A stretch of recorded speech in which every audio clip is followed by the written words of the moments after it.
Good evening and welcome to Schmitt Tonight. I'm Lidia Curanaj in for Rob this evening. By now, you've heard and probably seen the video. Thousands upon thousands of illegals. They are on their way to our southern border in the largest invasion this country has ever experienced.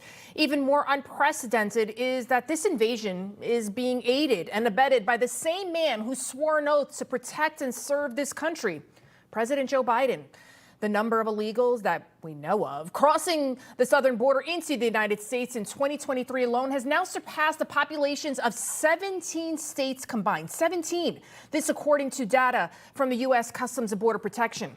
Our taxpayer dollars are now taking care of well over 10 million people who broke the law. They're getting free hotel accommodations, clothes, food, cell phones, healthcare, education, and a whole lot more. A recent House GOP report cites a historic $451 billion with a B dollars per year to take care of these mostly young men of military age from countries like China, Uzbekistan, Russia, just to name a few.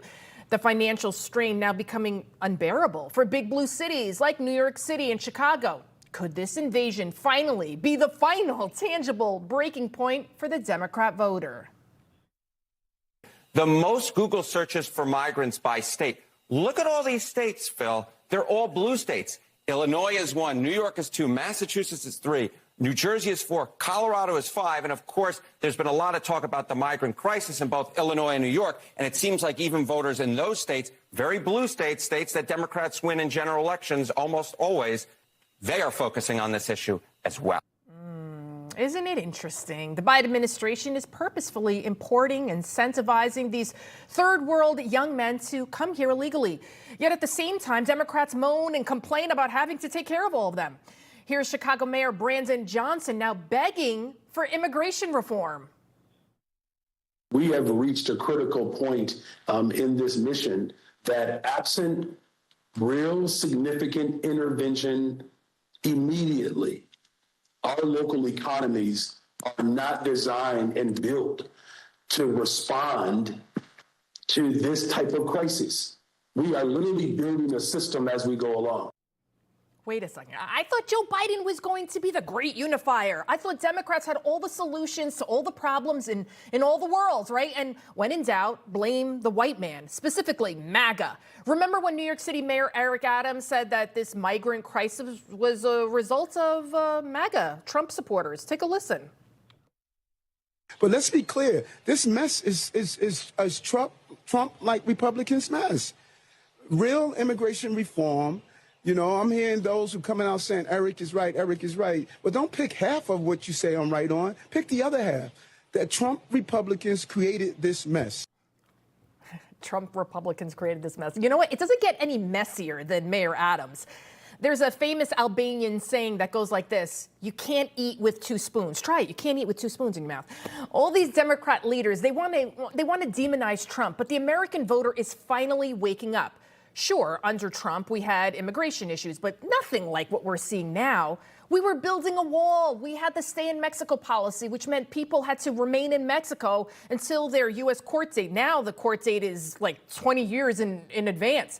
Trump also implemented Title 42 at the southern border, which restricted people from coming in so as not to spread communicable diseases like COVID. Both policies Biden did away with right away because, of course, he said they were racist. I don't think it's racist to not want to get leprosy. Yep, the biblical disease of leprosy has now made a comeback. I wonder why. Also back, polio, malaria, and this resurgence all happened in the last 2 to 3 years. It's all just a coincidence, right? That's what the Democrats will tell you. All of the millions of people flooding into our communities, into our schools, unchecked, unvaxxed, and yet my 6-year-old couldn't even register for school until she had every single last one of her shots, and I had to show the records to prove it. So why is the Biden administration systematically destroying community after community? I don't even blame the migrants either, because Biden is practically begging them to come here. Illegals even admitting that they're coming here pregnant to secure citizenship for their babies. Obviously, this invasion it's about fundamentally changing America. Yes, there's no question about it. It's also about cultivating the future Democrat voter. But right at this very moment, I believe all of this chaos is due for a much simpler, more immediate reason: money. Think about it. Is there anything Joe Biden loves more than money? I mean, look what he's done to his own son, Hunter. Never mind the American people. $220 million for the once famed Roosevelt Hotel, now turned New York City Migrant Central Command. And who owns that hotel? Guess what? It's not a MAGA Republican. It's Pakistan. The famous Row Hotel, now also a shelter for migrants, is just one of many New York City hotels owned by Mahmoud and Mehdi Kimji from East Africa.